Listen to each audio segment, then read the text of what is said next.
Мы как раз тоже рассуждаем. Вот если сейчас приеду в Москву, начну рассказывать об отношении к русским. Вот по каждой республике. Даже вам не поверят. Мало того, не то чтобы не поверить, скажет, сколько тебе заплатили, как тебя там кормили, как тебя принимали, ну что там, может быть, там кто-то тебе подарил что-то. А вот если бы вы пожили, вот сегодня бы побыли у него, завтра внезапно, нежданно зашли к любому вот во двор, зайдите и посмотрели бы, как принимают.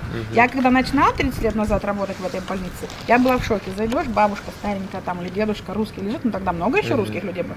Бабка притащилась к этому детку, вытащила кастрюлечку, там поставила, развернулась, ушла. Лежит ингушский старик, там пожилой, так возле него 5, я не могла старшей сестрой работать, 5 здоровых таких же, уйди. Нет, это наш старик, мы должны ему все почтение, все внимание ему уделить. Они его из ложечки кормили, и по 5 раз на дню даже не было необходимости переодевали. И тогда я только, 18 лет мне было, я пришла на работу.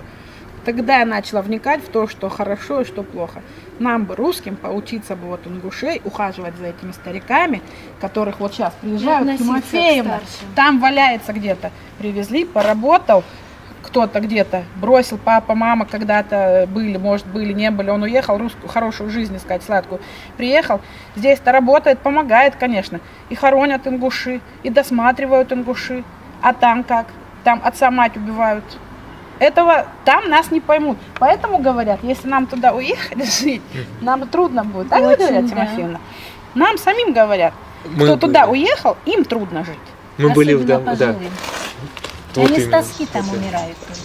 Хотя нас тут, мы вот с ней работаем вместе, мы только на работе видимся. Все остальное время вокруг кто? Ингуши. Ну ничего, вот они мы.